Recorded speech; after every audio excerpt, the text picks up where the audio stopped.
And good afternoon, producer Susan. How are you doing today? I'm doing great, Jersee Joe. How are you? I'm great, thanks. So, are you recovering from the Penn State's loss to Northwestern? That's the third loss in a row, and you also lost your quarterback and you lost your coach. Yeah, we lost our quarterback. Drew is out for the season with a severe ankle injury, and our coach is no longer. Our coach. So, understand he's getting paid $49 million not to coach. Yep. Great, great. But I guess that kind of ends the season for Penn State. Any chance of them still getting a bowl game?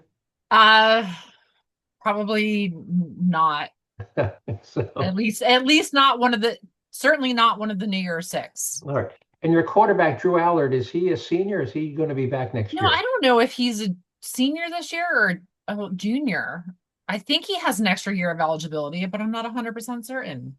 All right. Well, let me know. Maybe we'll talk about it. Let me know next week. We'll talk about it. But that's kind of the end of the season for Penn State football team this year. So, all Yeah. right.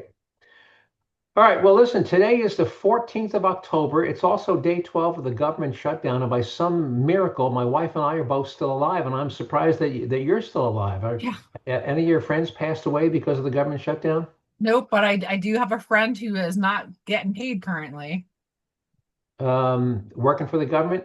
Works for Social Security Administration. Yep. Works with social, yeah, but are they working? Are they going to the office and doing They stuff? are required to go to the office, but they are not receiving a paycheck. Now, granted, eventually she will get back pay, but in Yep, the she'll get meantime, back pay. Right. Yeah. it's tough to, for many Americans Yep. live paycheck to paycheck. That's true, but at the same time, you can get most banks will give you like a paycheck loan. If you work for the government and you're still Mhm. employed, most banks will give you, a short-term paycheck loan.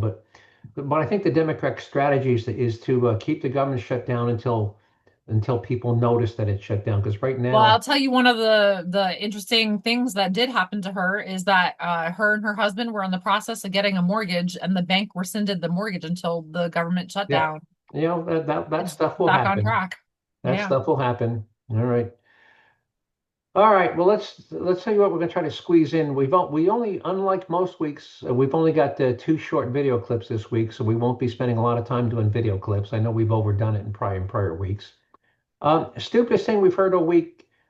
This segment we do this every year. This segment involves a claim regarding how many mass shootings have occurred in this country so far this year.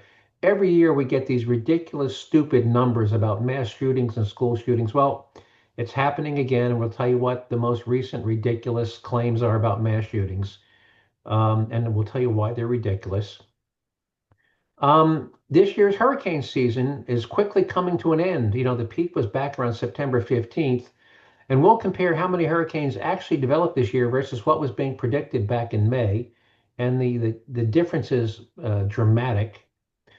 We'll tell you about a scam that was carried out by some Department of Motor Vehicle employees to fraudulently issue commercial driver's licenses to unqualified drivers and how they did it.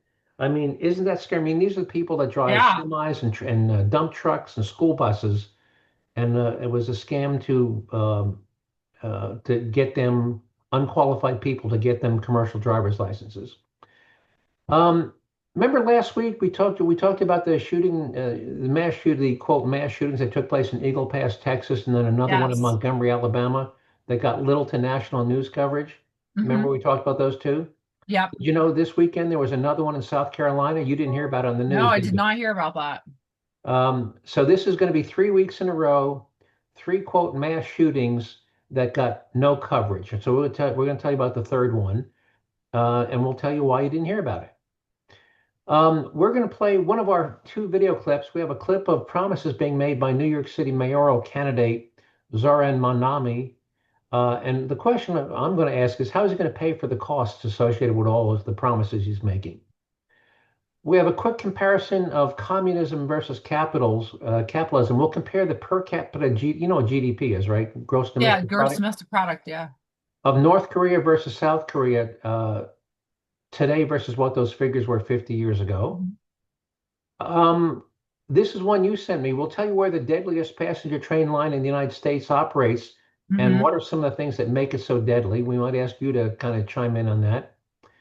Um, Governor Newsom just signed a piece of legislation that's going to ban a certain make and model of handgun in California. and we'll tell you why. And our taxpayer lead shot's an interesting one. Four armed home invaders in Houston come face to face with an armed homeowner. How do you think that one turns out? Probably not so great. And again, what do we keep saying about Texas? If you're a home invader, if you think you're going to invade a home and not stand a better than 50-50 chance of encountering a homeowner with a gun, you probably should get a different line of work. All right. Yeah, don't mess with Texas. Go mess with Texas. All right. So again, we do this every year. About this time of the year, September, October, when the numbers get big, this group, the Gun Violence Archive, comes out with these ridiculous. Oh, we've had 120 school shootings, and we've had well, the latest one that came out yesterday.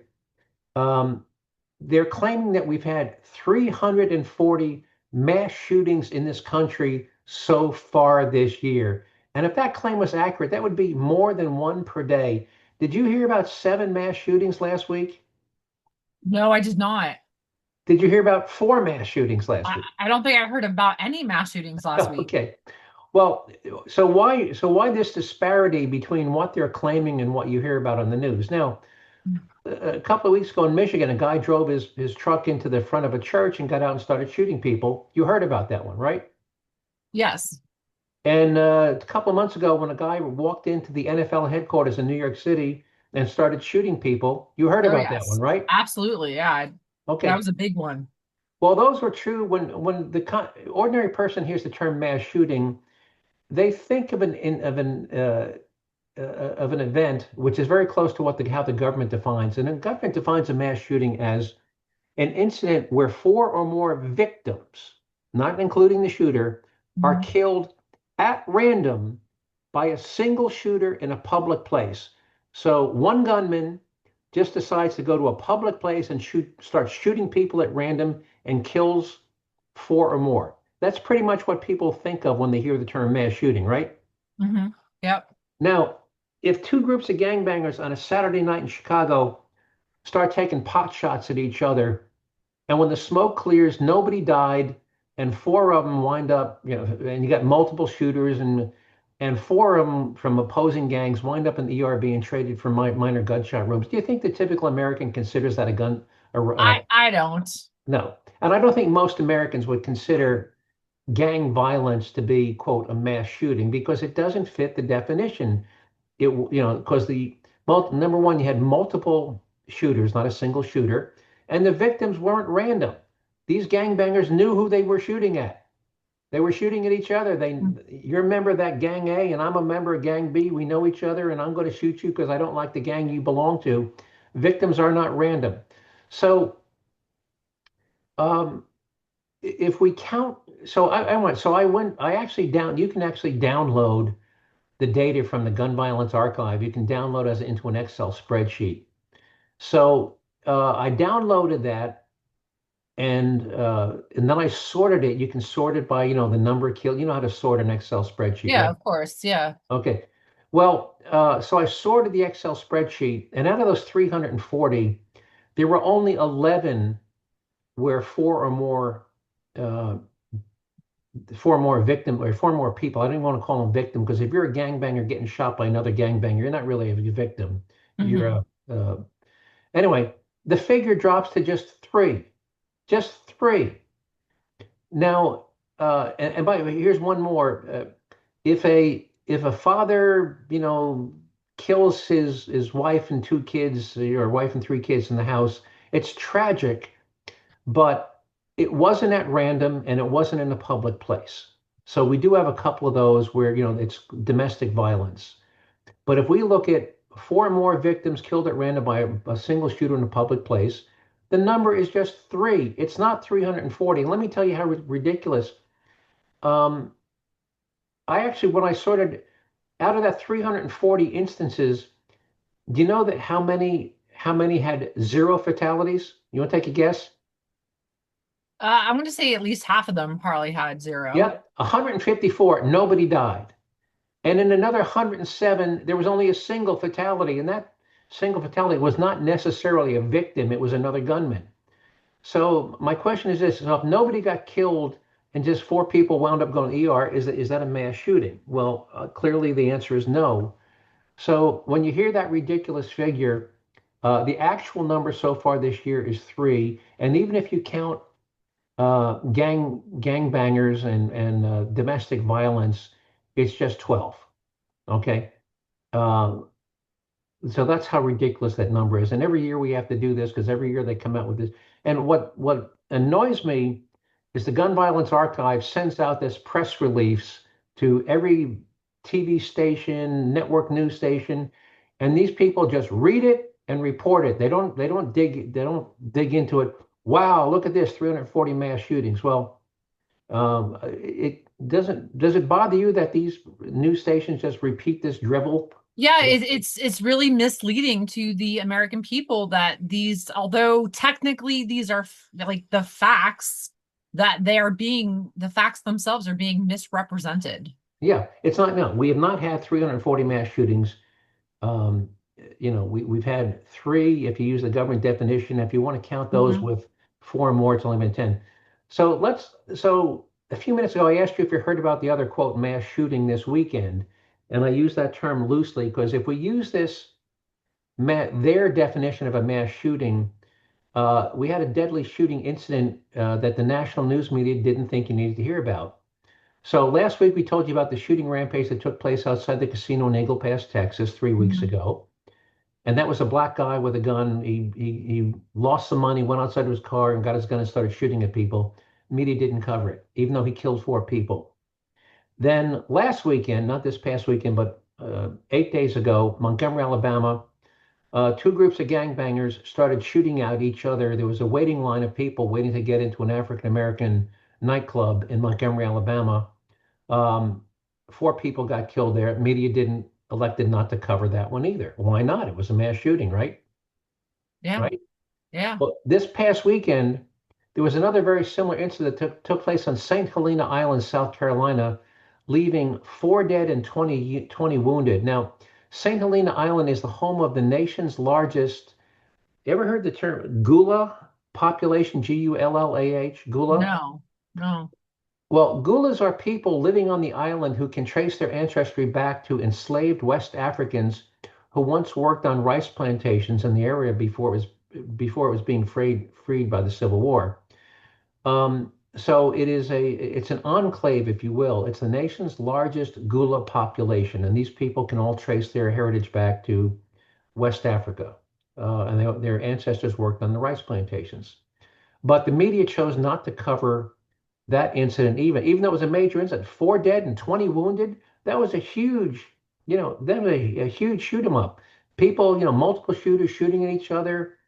Um, so what did all three incidents have in common? Well, the shooter's either a black male, as in Eagle Pass, Texas, or involved a shootout between rival African American gang members outside of a club. Um, so my question is, why do they choose not to cover those incidents like they cover when it's a white male with an AR-15? It's the lead story for 3 days. Yeah. Why do you think the media chooses not to cover it I when don't know. it's It's an interesting question. okay?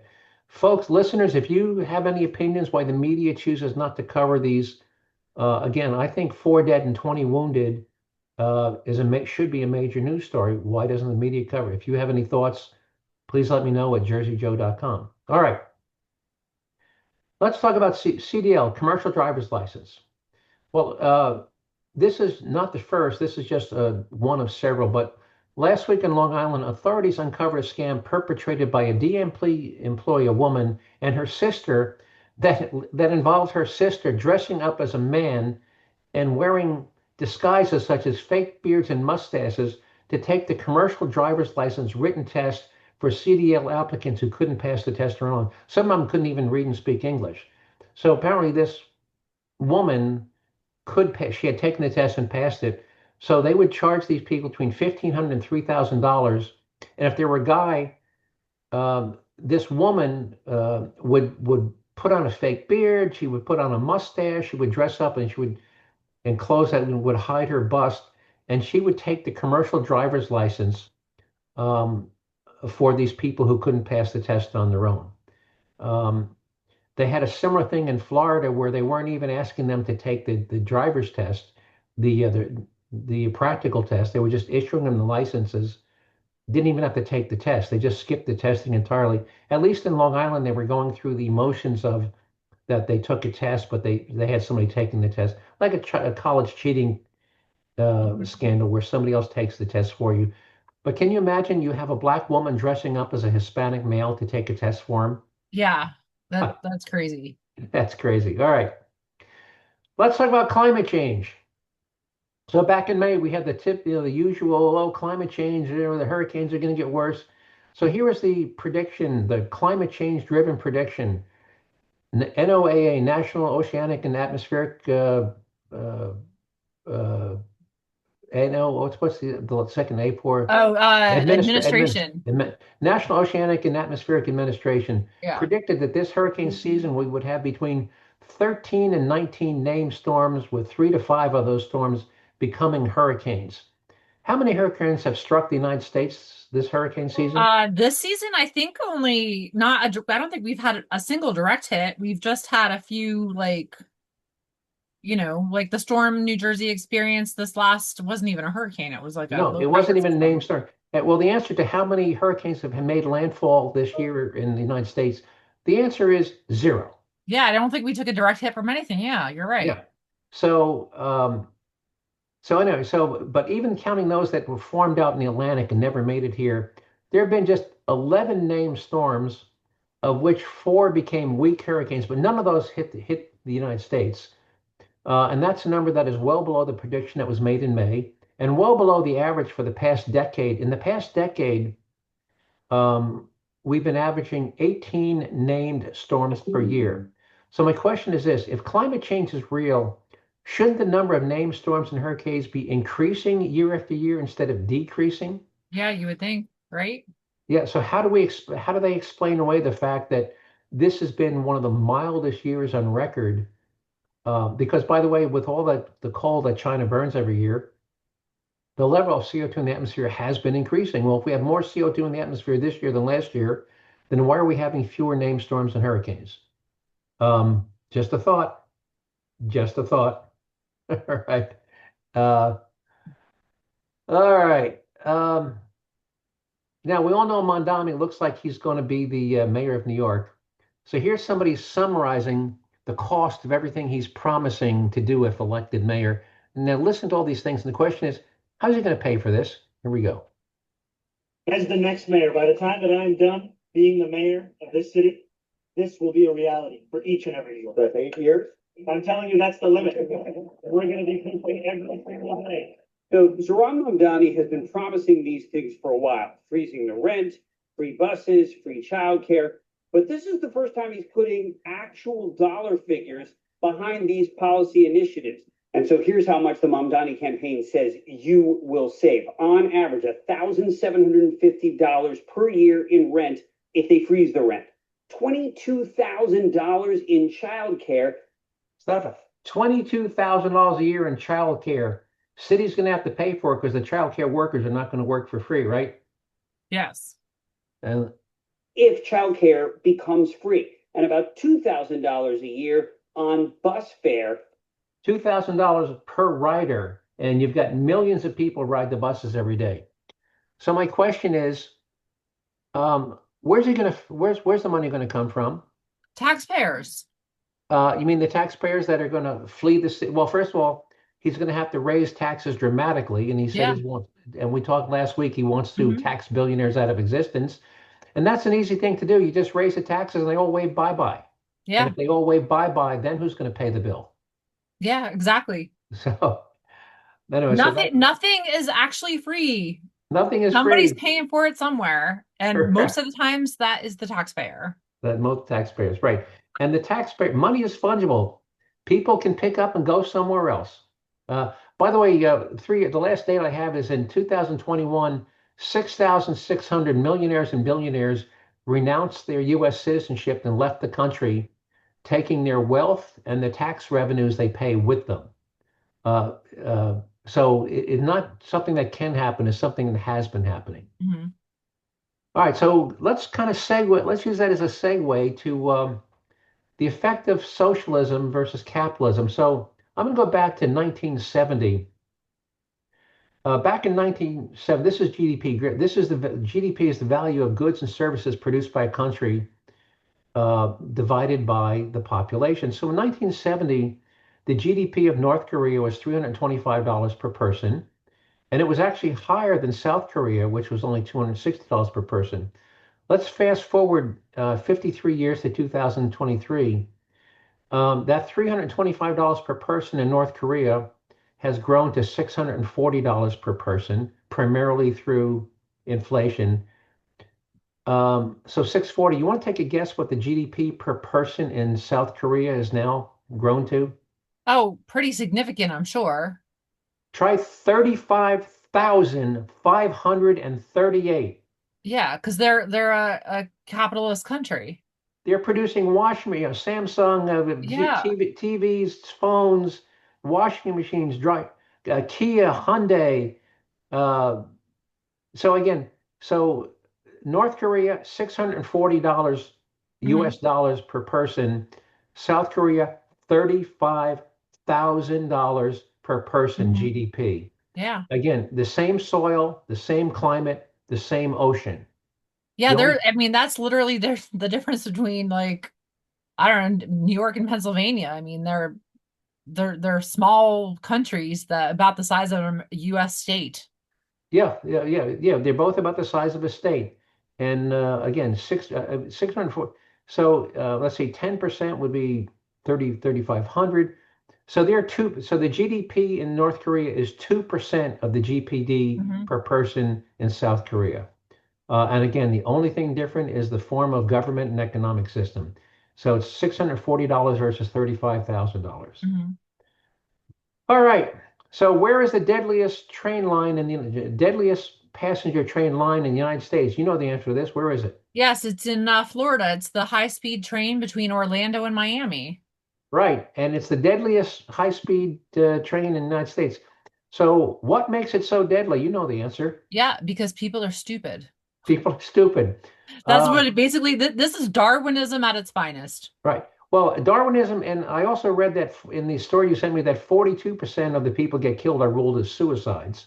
Mm. 42% are intentional Well, what suicide. about the other 60 something percent? I mean, that's again, that's Darwinism. Darwinism. And And one of the things that's contributing to it, I read in the story that now this goes right through the east coast of Florida, through all the highly popular, the big tourist Hmm. destinations. A great many of those towns have passed a ban on the train blowing its horn. Mm.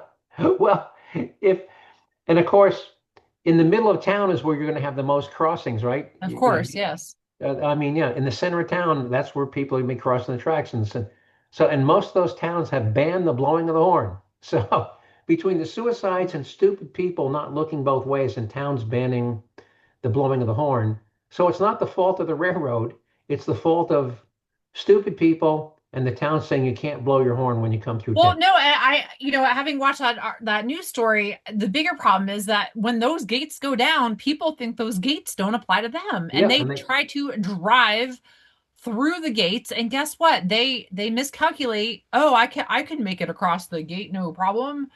Well, no, guess what? You can't. you can't. You can't. And then people also, crossing the train tracks illegally, they climb over the safety fences or around the safety fences because they're just chain link fences. Let's be Yeah. real.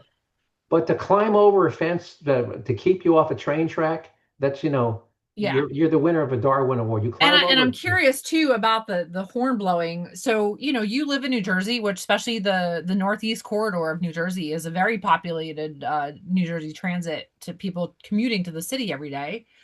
I'm curious how many of those trains, so it's only a 3-hour drive from Orlando to Miami. How many of those trains run during the day versus how many of those trains are running at night? Do they really have that many trains running in the middle of the night? Because though I feel like it should be like a NTSB to blow your horn at a crossing. And if it's during the day, who cares? Yeah, who cares? But no, towns have banned these trains from blowing their horns when they come through town. I mean, I don't know the answer. I don't know if these trains are running in the middle of the night or just during the daylight, and I could understand some people's position about not wanting to wake people up in the middle of the night, but during the day, it should be mandatory. Yeah, it should be. Well, so that's anyway. So if anyone wants to know where the deadliest passenger train line in, it's on the east coast of Florida. It's called the Bright Line. And again, if you want to commit suicide, go to Florida. If you want to kill yourself by being stupid, go to Florida. The Bright Line train line will be more than Like those happy. gates are there for a reason. The Yep, fences are there for a reason. reason. Yep. Don't climb over the fence. Don't try to drive around the crossing arms, and you'll live to see another day. All right. How much time we got? Oh, you got a solid 10 minutes. All right. So real quick, you know what a Glock pistol is? Yes. It's a semi-automatic pistol. Looks Yes. like every other. Well, it's also one of the most popular pistols, ever produced and sold. It's probably got the biggest market share. Well, criminals about 6 or 7 years ago, somebody came up with this little gizmo you could add to the back of a Glock. Now you could design one for almost any gun, but somebody designed one for Glocks, and it's called a Glock switch. And what it does is when you add it to the back of a Glock, which is a standard semi-automatic pistol, semi-automatic means you pull the trigger once, you get one bullet. If you want another bullet, you got to pull the trigger again.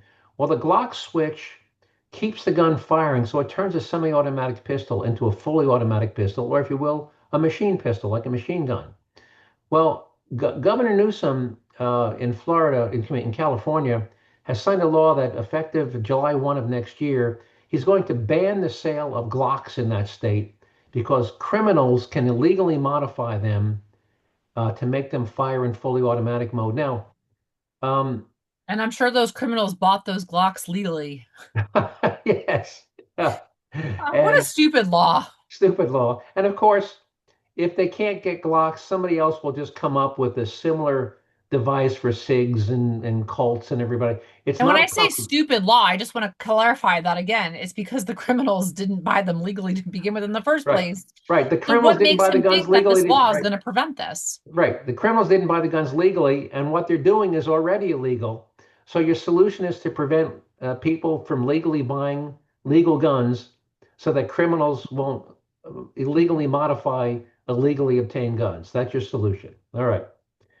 That could have been the stupidest thing I heard all week, but it wasn't. But anyway. Um, so let's talk about taxpayer relief shot. For those who haven't heard it, we'll play this. This is the sheriff of Santa Rosa County, Florida. He explains why we call them taxpayer relief shots. Hang on, let me get this going here. If somebody's breaking in your house, you're more than welcome to shoot them in Santa Rosa County. We prefer that you do, actually. Hopefully, you'll save taxpayers money. And for those who haven't heard it, if a thug gets arrested and of course he doesn't have the money for a lawyer, so he gets a public defender and he goes to trial. It's a $200,000 trial, and then if he gets sentenced to prison for 10 years, it's $80,000 a year to keep a thug in jail. So it's $1 million to send a thug to jail for 10 years. So if the good guy or good woman with a gun shoots and kills the thug, you save the taxpayers $1 million or more. In some states, it's more than 80,000.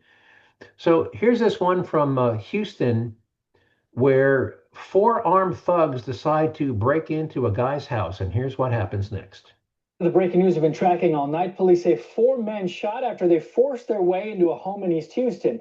This is our top story on the website, clicktohouston.com. It all started on Sherman and 71st Street, where we find Channel 2's Taisha Walker, and there's a lot going on. Taisha, what's the latest? Jacob, we are still outside of the home here on Sherman. This is one of three scenes. The other two scenes have cleared. You can see now that the sun is up, you get a better idea of all of those evidence markers that are right in front of that yard. And we just discovered at least 20 more closer to the home where this home invasion robbery happened about 8 hours ago. We do know that two people were home at the time, according to investigators. They say someone inside of the home shot at the four men who tried to break in. Now, we don't know if any of the robbers ended up shooting back, although police did find multiple casings from different guns outside of the home. One did die. By the way, I'm looking at the evidence markers. There's got to be 30 or 40 bullet casings outside the home. In front of the house. Another was injured in the leg. We were told that he is in stable condition this morning at a hospital. Now, police say the other two men drove off in an SUV a couple of blocks down the street to 71st and Harrisburg. That is the second scene that you're looking at right there. We do know that one of the men collapsed and was found in the back seat of that vehicle. Now, there's that third scene that I mentioned earlier. That is 71st and Capitol. We do know that a fourth man was found there and taken to a hospital where he later died. So right now, only one of those four suspects ended up surviving. Police still speaking with the homeowner and the other person that was at home. At this point, we have not heard of any charges. The investigation will continue. We'll have a live update for you in the next half hour. So 4 thugs tried to break into the guy's house. 3 wind up dead. The homeowner gets shot in the leg. I think that's a pretty good batting average, don't you? Yeah, Jersey Joe, I don't know if it was on your end or not, but that was pretty broken up for me, so I can add that link to the website tomorrow. Yeah, I saw. I I honestly didn't hear most of the recording. Let me play it again. See if this is stable now. Here we go. Say 4 men shot after they forced their way into a home in East Houston. This is our top story on the website. Click to Yeah, not any Houston.com. better. It all started on. Not any better? Okay. All right. Well, we'll wrap it up. I'm getting these unstable internet messages. Folks, thanks for listening. Producer Susan will put it on the website. Just go to JerzeeJoe.com. Just remember to spell Jersey, Jerzee, JerzeeJoe.com. Yep. All right, Producer Susan, thanks for that. And we will talk to you next week. You take care. All right, great. Thanks. Bye-bye.